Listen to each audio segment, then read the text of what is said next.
ये हमारे कल वाले जो दो टॉपिक्स थे, trade receivable and trade payable, ये उसकी फेयर डेफिनेशन है। तो आप पहले उसकी एक बार फेयर डेफिनेशन लिखिए, फिर हम आगे की क्लास कंटिन्यू करेंगे।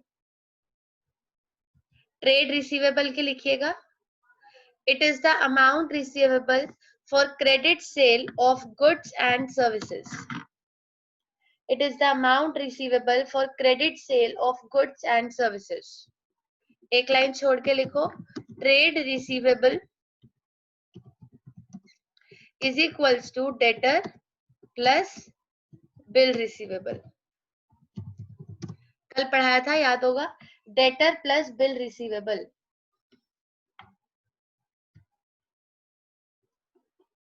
ठीक है जी, debtor की भी डेफिनेशन लिख लो, डेटर की प्रॉपर डेफिनेशन, क्योंकि ये पेपर में सबसे ज्यादा आता है। Debtor is a person, debtor is a person who owes amount to an enterprise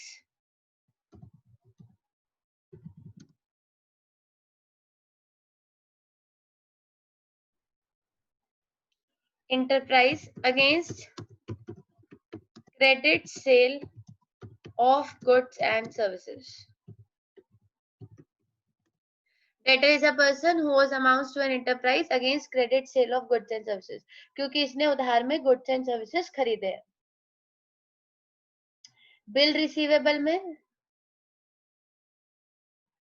बहुत अच्छी डेफिनेशन दिखाती हूँ। बिल रिसीवेबल में सामने वाला पर्सन, याद है, रिटर्न में क्या दे देता है, कुछ याद करो, रिटर्न में डॉक्यूमेंट दे देता है, और वो डॉक्यूमेंट आपके लिए किसका काम करता है, एविडेंस का। लिखिएगा बिल रिसीवेबल, इट व्हेन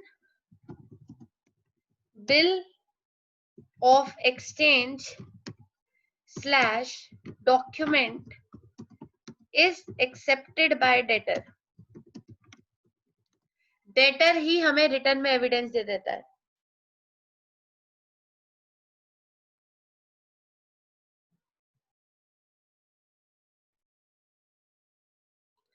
और क्या लिख के देता है, that amount will be received on specific date, कि इस पर्टिकुलर डेट को वो लिख के इस पर्टिकुलर डेट पे वो पेमेंट कर देगा। रिटर्न एविडेंस, ये हमारे पास एक रिटर्न एविडेंस हो जाता है। ठीक है जी, तो trade receivable, it is the amount receivable for credit sale of goods and services. इसमें दो चीजें होती हैं, आपने कल भी सीखी थी, एक होता है डेटर बेटा जी, एक होता है BR. What is the difference between debtor and BR? Debtor एक पर्सन है, ये देखो मैं टिक कर रही हूँ, और बीआर एक डॉक्यूमेंट है। इसमें वो रिटर्न में दे देता है कि मैं तेरे पैसे दूंगा, और डेटर जो होता है वो रिटर्न में नहीं देता कि मैं तेरे पैसे दूंगा। This is the difference between debtor and BR. Trade receivable का दूसरा भाई ट्रेड पेबल। बी क्विक, आज की क्लास शुरू करेंगे फिर। 9th टर्म ट्रेड पेबल, लिखिएगा ट्रेड पेबल में, trade payable, it is the amount, it is the amount payable, वो रिसीवेबल थी, ये पेबल है। It is the amount payable for credit purchase, वहां पे आपने क्रेडिट में सेल करे थे, for credit purchase of goods and services. अगर आप किसी से उधार में गुड्स एंड सर्विसेज खरीदोगे तो जो पैसा आपको उसे पे करना है, that is called as trade payable. Trade payable is equals to creditor plus bills payable. Trade payable is equals to creditors plus bill payable. जैसे डेटर होता है उसका अपोजिट क्रेडिटर होता है, जैसे बीआर होता है डॉक्यूमेंट, वैसे ही बिल्स पेबल होता है। चलो क्रेडिटर की डेफिनेशन, फिर से बिल्कुल same, creditor is a person, creditor is a person to whom, पहले था कि debtor is a person who owes money to the enterprise, उसने एंटरप्राइज के पैसे देने हैं। अब है creditor is a person to whom enterprises owes money, enterprise ने इसके पैसे देने, एंटरप्राइज मतलब जो भी आपका बिजनेस है। Creditor is a person to whom enterprises owes the money, against क्यों देने, against credit purchase of goods and services, credit purchase of goods and services, क्योंकि आपने उनसे उधार में गुड्स एंड सर्विसेज खरीदी है, इसलिए आपको उस पर्सन के पैसे देने हैं। जिस भी पर्सन के पैसे देने हैं that person is called as creditor. और बिल्स पेबल, फिर से same definition, it means bills of exchange,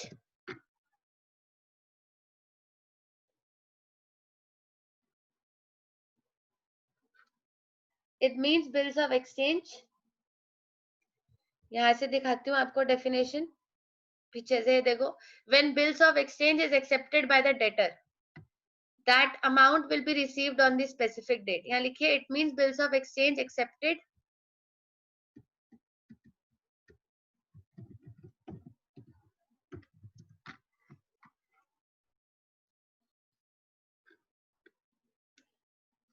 the amount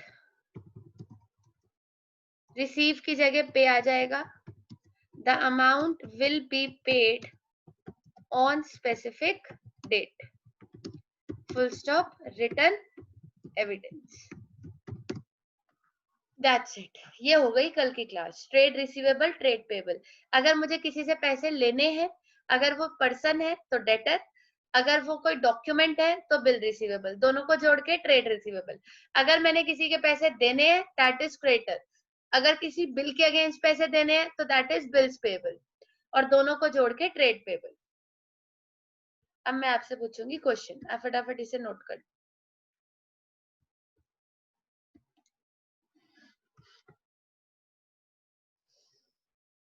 note करके बच्चे मुझे बता देना कि हो गया, डन, कुछ बोल देना।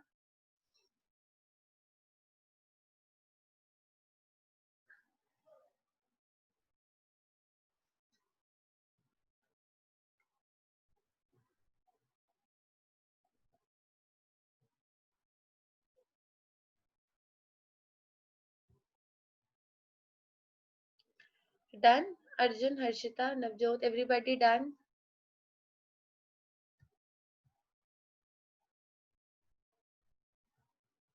चलो, और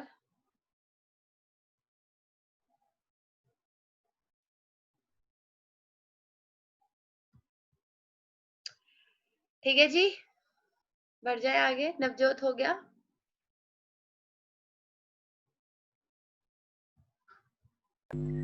हाँ जी, भी हो गया। चलिए, आई गेस सबका ही हो चुका होगा। ट्रेड रिसीवेबल, ट्रेड पेबल्स, ये हमारे कल के 2 टॉपिक हैं। ठीक है जी, चलो अब आप में से कोई भी आंसर दीजिएगा, फटाफट से आंसर देना। अगर मुझे राम से पैसे लेने हैं तो राम क्या माना जाएगा? Be quick. डेटर। शाबाश। अगर मैंने राम के पैसे लेने नहीं है, राम को पैसे देने हैं, तो क्या माना जाएगा? क्रेडिटर। चलो, और भी बाकी सब आंसर दीजिए। अगर मुझे किसी डॉक्यूमेंट के अगेंस्ट पैसे मिलने वाले हैं तो वो डॉक्यूमेंट क्या माना जाएगा? Bill receivable. शाबाश। अगर मुझे किसी डॉक्यूमेंट के अगेंस्ट पैसे देने हैं तो वो डॉक्यूमेंट, हर्षिता, क्या माना जाएगा? Bills payable. Bills payable. Very good. Debtor plus BR क्या होगा? जल्दी जल्दी, कोई भी, जो भी लाइन पे, फटाफट। Debtor, trade receivable.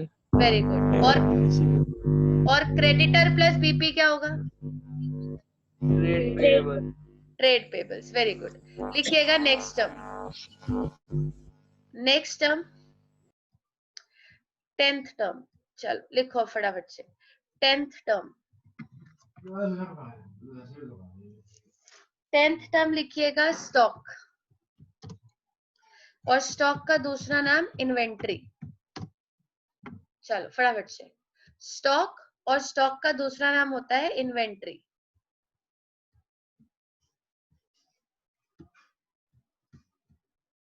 Any idea what is stock, what is inventory?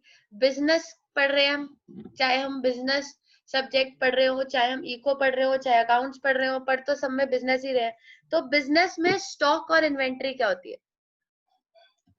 Collection, जो सामान है। अच्छा, वो सामान आपने क्यों रख रखा है?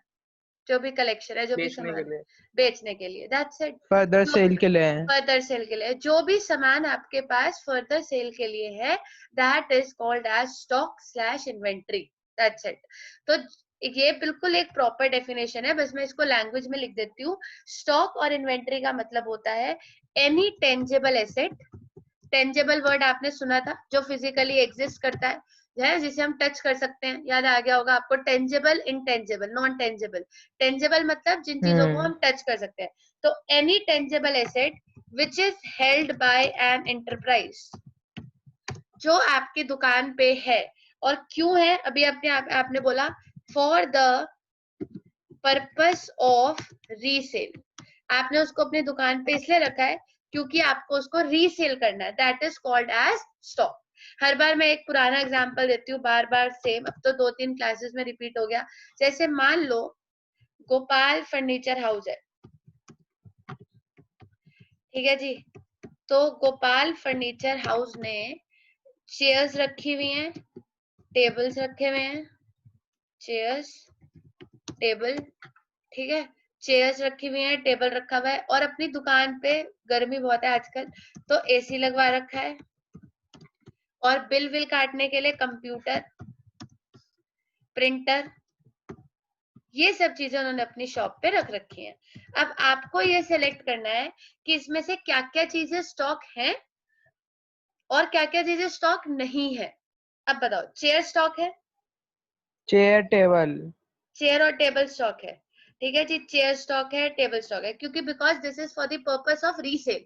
इसके अलावा एसी स्टॉक नहीं है, कंप्यूटर स्टॉक नहीं है, और प्रिंटर भी स्टॉक नहीं है।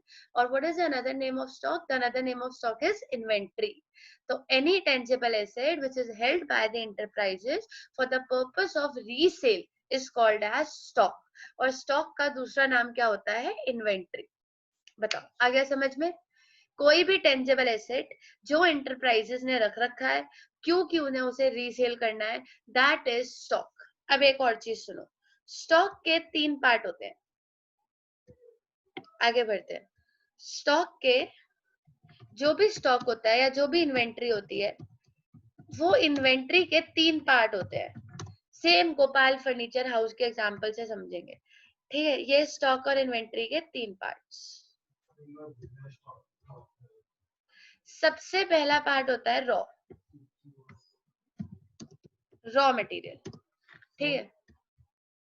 दूसरा पार्ट होता है वर्क इन प्रोग्रेस। स्टॉक जो होता है वो 3 तरीके से, 3 फॉर्म में किसी के पास पड़ा हो सकता है। मतलब अगर गोपाल फर्नीचर हाउस भी है तो इनके पास जो स्टॉक पड़ा होगा वो 3 फॉर्म में पड़ा होगा। एक रॉ मटेरियल वाली फॉर्म में, एक वर्क इन प्रोग्रेस वाली फॉर्म में, और तीसरी जो काफी सारे बच्चों ने गेस कर ली होगी, दैट इज फिनिश गुड्स। कुछ फिनिश गुड्स की फॉर्म में होता है, ऐसा ही होता है। अगर किसी का फर्नीचर हाउस है तो कुछ तो उसके पास लकड़ियां पड़ी होंगी जो अभी तक उसने यूज ही नहीं करी होंगी, क्लियर, जो अभी तक प्रोडक्शन में गई नहीं होंगी, दैट इज रॉ। कुछ ऐसी लकड़ियां होंगी जिससे चेयर बन रही होगी, इन प्रोग्रेस होगी, अभी पूरी चेयर तैयार नहीं हुई होगी, आधी अधूरी चेयर होगी। और कुछ स्टॉक ऐसा होता है जो बिल्कुल फिनिश्ड है, मतलब बिल्कुल रेडी टू सेल है। तो स्टॉक हमेशा 3 स्टेजेस पे होता है। एक स्टेज होती है रॉ मटेरियल वाली स्टेज पे स्टॉक अभी तक अनफिनिश्ड होता है, वो तो मैं वर्क इन प्रोग्रेस में लिखूंगी। स्टॉक अभी तक रॉ होता है, मतलब अभी तक वो किसी भी प्रोडक्शन में नहीं गया है। तो अगर मुझे इसकी डेफिनेशन लिखनी है, स्टॉक विच इज अनयूज्ड, ये देखिए, ये अभी तक अनयूज्ड है, it has not gone for production. अभी तक ये प्रोडक्शन के लिए गया ही नहीं है, अभी तक ये बिल्कुल अनयूज्ड है। कुछ लकड़ियां ऐसी पड़ी होंगी जो अभी तक बिल्कुल अनयूज्ड होंगी, जिसका अभी तक उन्होंने कुछ यूज किया ही नहीं होगा, दैट इज रॉ मटेरियल।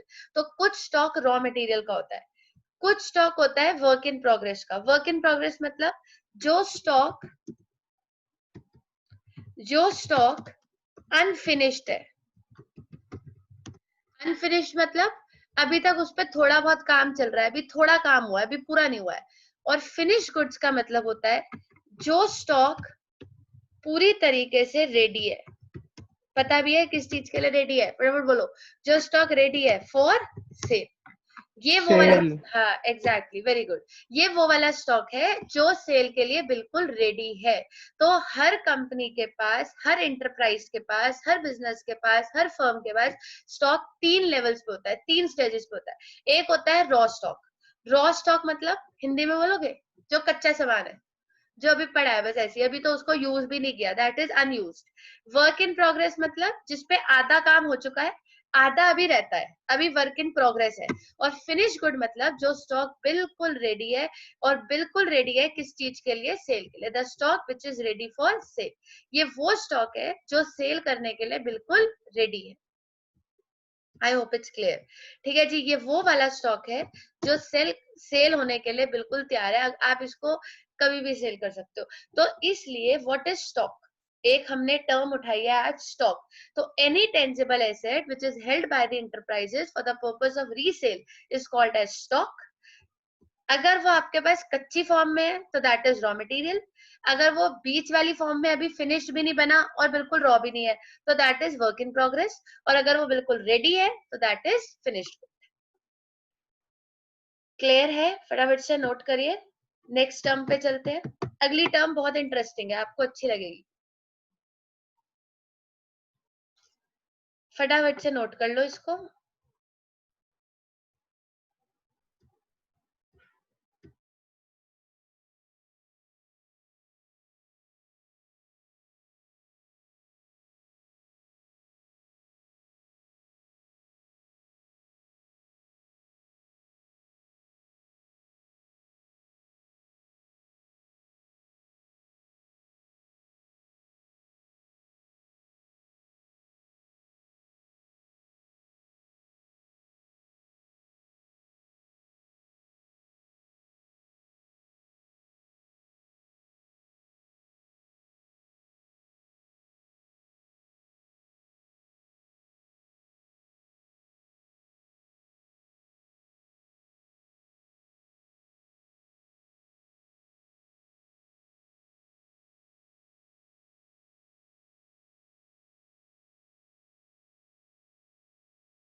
यहां से नोट कर लिया होगा, नेक्स्ट पेज करो।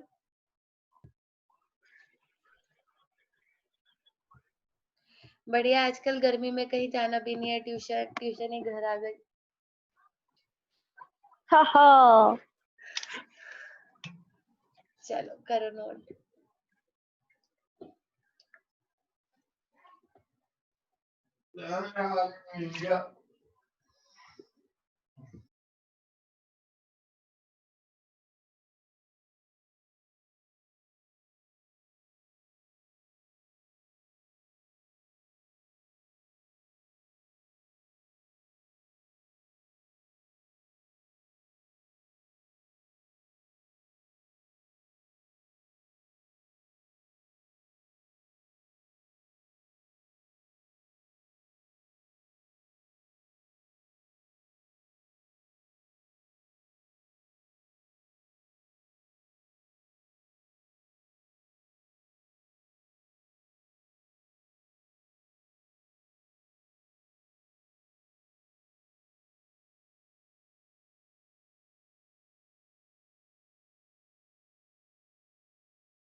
चलिए जी, नेक्स्ट वर्ड लिखिएगा। 11th टर्म लिखिएगा, प्रोप्राइटर।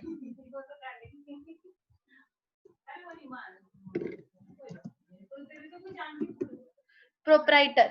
चलिए जी, शुरू करते हैं।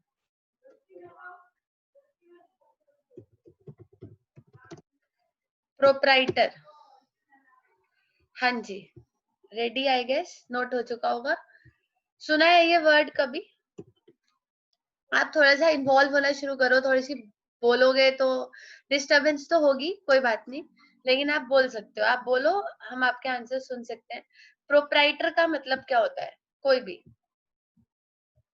वो who is proprietor, what is proprietor, कोई आइडिया है वृंदा? नहीं मैम। नहीं है। चलो, अर्जुन, हर्षिता, नवजोत, नहीं है दीदी। मतलब किसी को नहीं पता प्रोप्राइटर कौन होता है? प्रोप्राइटर एक ऐसा वर्ड है, अगर नहीं पता बच्चे तो पता होना चाहिए। प्रोप्राइटर का मतलब होता है ओनर। हमारे अकाउंट्स में क्या होता है, चलो हो गए सब म्यूट।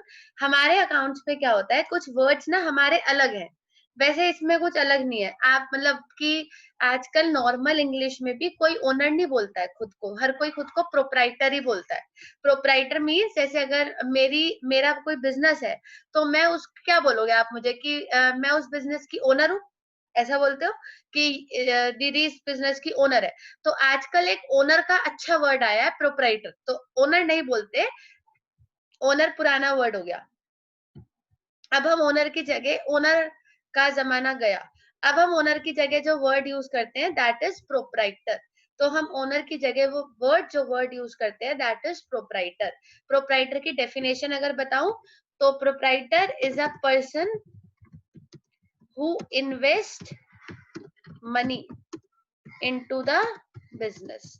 जो भी इंसान बिजनेस में पैसा लगाता है and bears all the risk, अभी तो पढ़ के आए रिस्क, और जो सारा रिस्क बियर करता है, तो वो पर्सन जो बिजनेस में पैसा इन्वेस्ट करके सारा रिस्क बियर करता है, that person is called as proprietor. होता ओनर ही है, बात एक ही है।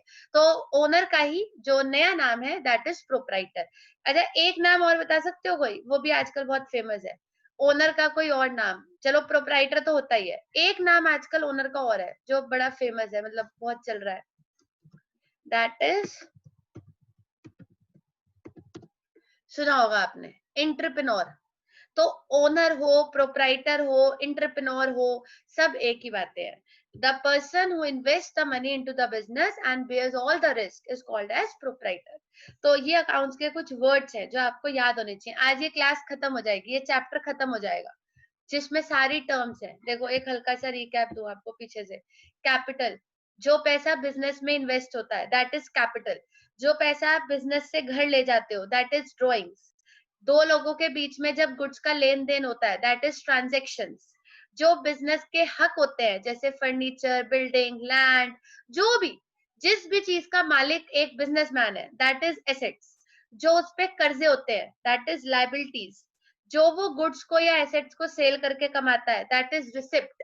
जो वो गुड्स और एसेट्स को खरीदने में पैसा खर्च करता है दैट इज एक्सपेंडिचर। जो पैसा उसने किसी से लेना है दैट इज ट्रेड रिसीवेबल। जो पैसा उसने किसी का देना है दैट इज ट्रेड पेबल। फिर आज की क्लास पता होना चाहिए, सब कुछ याद होना चाहिए, रटना कुछ नहीं है। जो भी चीज सामान आपने रीसेल के लिए रखा है दैट इज स्टॉक। और स्टॉक का दूसरा नाम क्या होता है? इन्वेंट्री। इन्वेंट्री तीन फॉर्म में होती है। अगर आपके पास कच्चा सामान है दैट इज रॉ। अगर आपके पास आधा अधूरा है, अभी फिनिश्ड भी नहीं है और कच्चा भी नहीं है, that is work in progress. और अगर रेडी, बिल्कुल रेडी टू सेल है दैट इज फिनिश गुड। सीख लो सब कुछ फटाफट। प्रोप्राइटर मतलब ओनर, ओनर एंटरप्रेन्योर। जो इंसान बिजनेस में मनी इन्वेस्ट करता है और सारा रिस्क बेयर करता है उसको हम प्रोप्राइटर बोलते हैं, ओनर बोलते हैं। नोट भी हो गया होगा। चलो next term, 12th, be quick. बहुत अच्छी टर्म पूछूंगी आपसे, इंसॉल्वेंट। इंसॉल्वेंट ये अकाउंट्स की टर्म है बच्चे, पता होनी चाहिए। इंसॉल्वेंट, सोचो फटाफट से कुछ। इंसॉल्वेंट, कोई भी आंसर दो जिसको आता हो। बिजनेस डूबना। बिजनेस डूबना, ठीक है। क्यों डूबता है बिजनेस?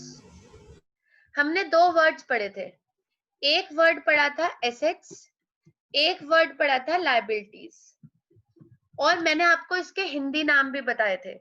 एसेट्स का मतलब क्या बताया था? जो आपके हक है।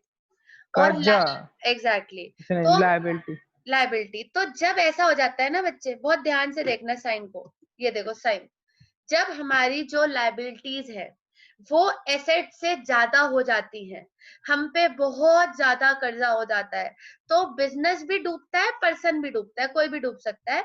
तो when any person is unable to pay his debt, जब कोई इंसान इस लायक नहीं बचता कि वो अपनी डेब्ट्स को पे कर पाए, when any person is unable to pay his debt, तो वो इंसॉल्वेंट घोषित कर दिया जाता है कि ये इंसान इंसॉल्वेंट हो गया है, ये इंसान डूब गया है। विजय माल्या सबने सुना है, ठीक है जी।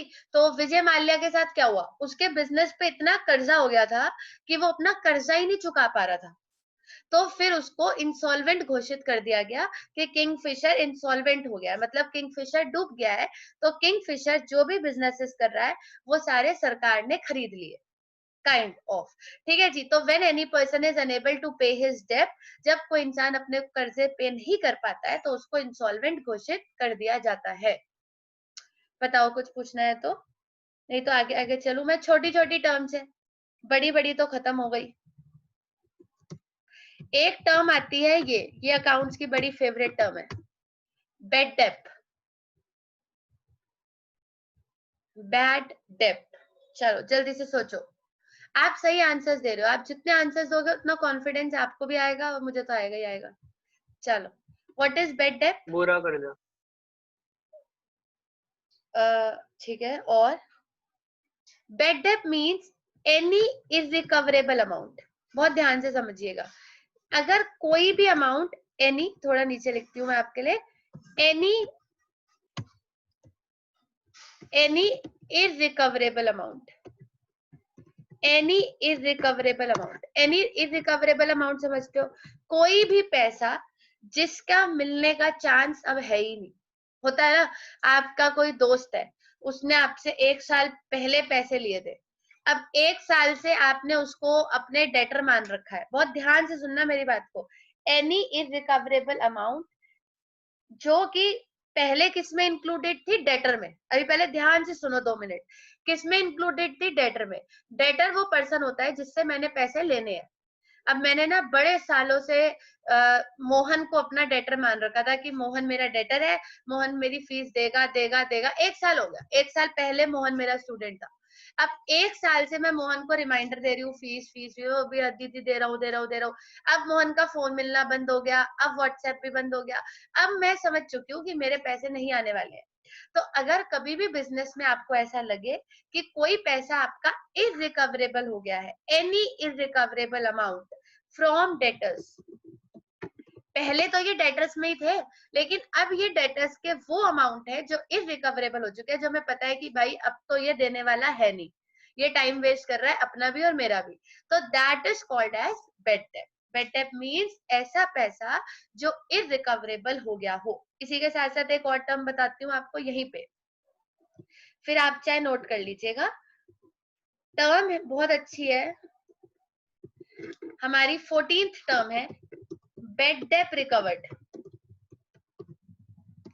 अब ये क्या आ गया दीदी?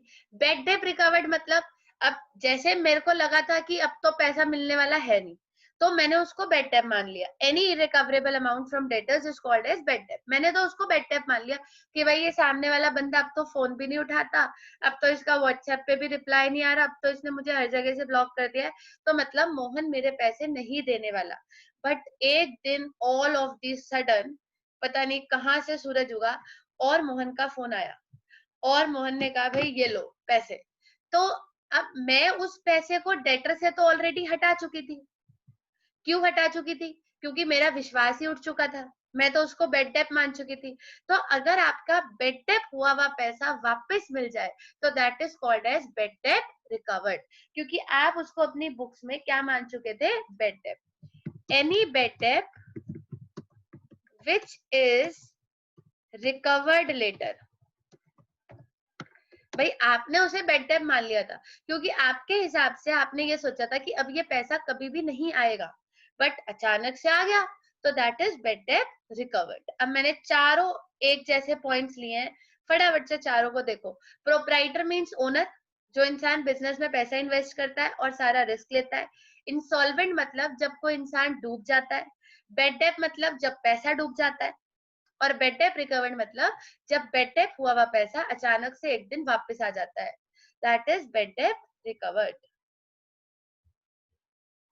करिएगा note, be quick.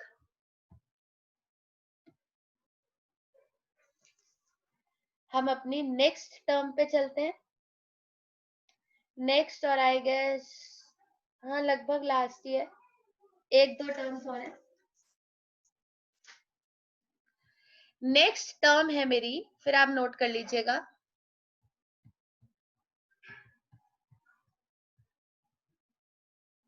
15th term.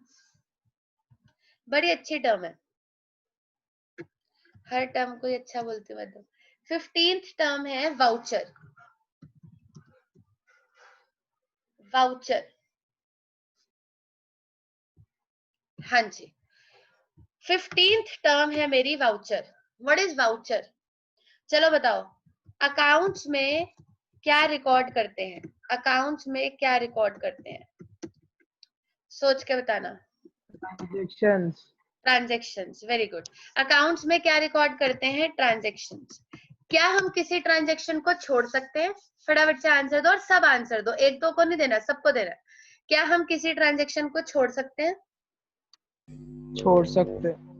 जैसे मैं कोई ट्रांजेक्शन, जैसे मैं जो नॉन मॉनेटरी होती है। एक सेकेंड, जैसे मैं कोई ट्रांजेक्शन को इग्नोर कर दूं, मैं किसी ट्रांजेक्शन को नोट ही ना करूं, ऐसा पॉसिबल है? The answer is no. Accounts में आप किसी भी ट्रांजेक्शन को छोड़ नहीं सकते हो बच्चे। अकाउंट्स में आपको सारी ट्रांजेक्शन नोट करनी पड़ती हैं। In accounts you have to record each and every transaction. जो भी आपके बिजनेस में हुआ है आपको वो सारी ट्रांजेक्शन अकाउंट्स में रिकॉर्ड करनी है। आप अपनी मर्जी से किसी भी ट्रांजेक्शन को छोड़ नहीं सकते हो। क्लियर है?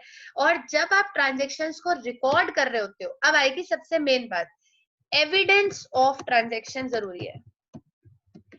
Evidence of transaction is called as voucher. हर ट्रांजेक्शन का एविडेंस चाहिए मुझे, और ट्रांजेक्शन कोई नहीं छोड़ोगे आप। अब दोनों बातें सुन लो। अकाउंट्स में हर ट्रांजेक्शन को रिकॉर्ड किया जाता है, पहली बात। दूसरी बात, और हर ट्रांजेक्शन का एविडेंस होना जरूरी है। मतलब दीदी, मतलब जैसे फॉर एग्जाम्पल मैं कैश परचेज करा, मैंने सामान 20,000 का, मैंने कैश परचेज करी 20,000 की, ठीक है। मैंने सामने से सामान खरीदा, कितने का सामान खरीदा भाई? 20,000 का सामान खरीदा। मुझे एविडेंस चाहिए। एविडेंस पता है क्या है इस ट्रांजेक्शन का? उसका बिल, और उसका जो बिल है that is voucher, and bill is equal to, bill ही तो वाउचर है, बिल ही तो वाउचर है।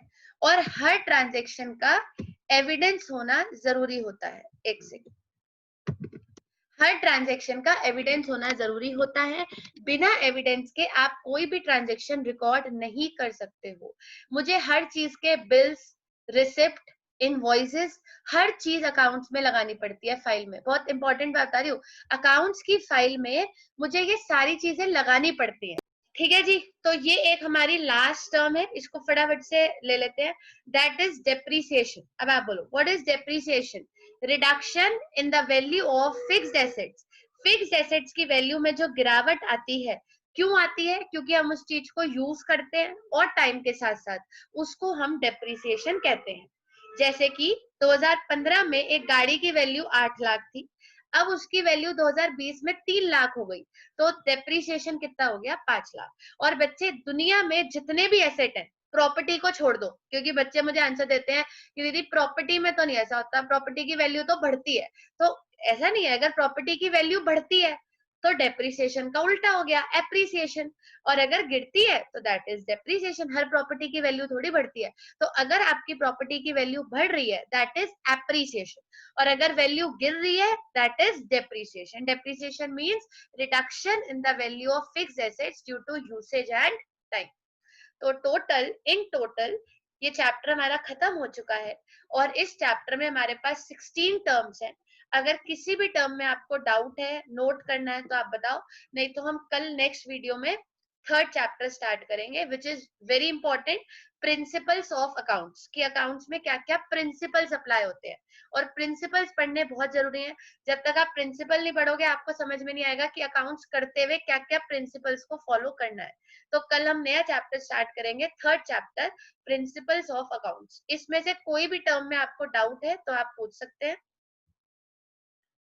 अदरवाइज आप लेफ्ट कर सकते हैं।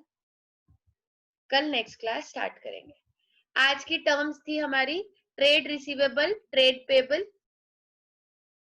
ट्रेड रिसीवेबल थी, ट्रेड पेबल थी, और क्या थी भाई? प्रोप्राइटर थी, इंसॉल्वेंट थी, बेड डेप थी, बेड डेप रिकवर्ड थी, स्टॉक, हाँ स्टॉक थी सबसे इंपॉर्टेंट, जिसका दूसरा नाम इन्वेंट्री होता है, और एक ये जो बोर्ड पे है दैट इज डेप्रीसिएशन। तो ये 7-8 टर्म पढ़ी, और 7-8 टर्म हम ऑलरेडी पढ़ चुके हैं। ये सारी अकाउंट्स की बेसिक टर्म्स है, और कल हम स्टार्ट करेंगे अकाउंट्स के प्रिंसिपल्स। ठीक है जी, क्लियर है Arjun, Harshita, Navjot, Shivansh, everybody on the line जो भी है? ठीक है बच्चे, थैंक यू। मैं इसके स्क्रीनशॉट्स आपको भेज दूँ।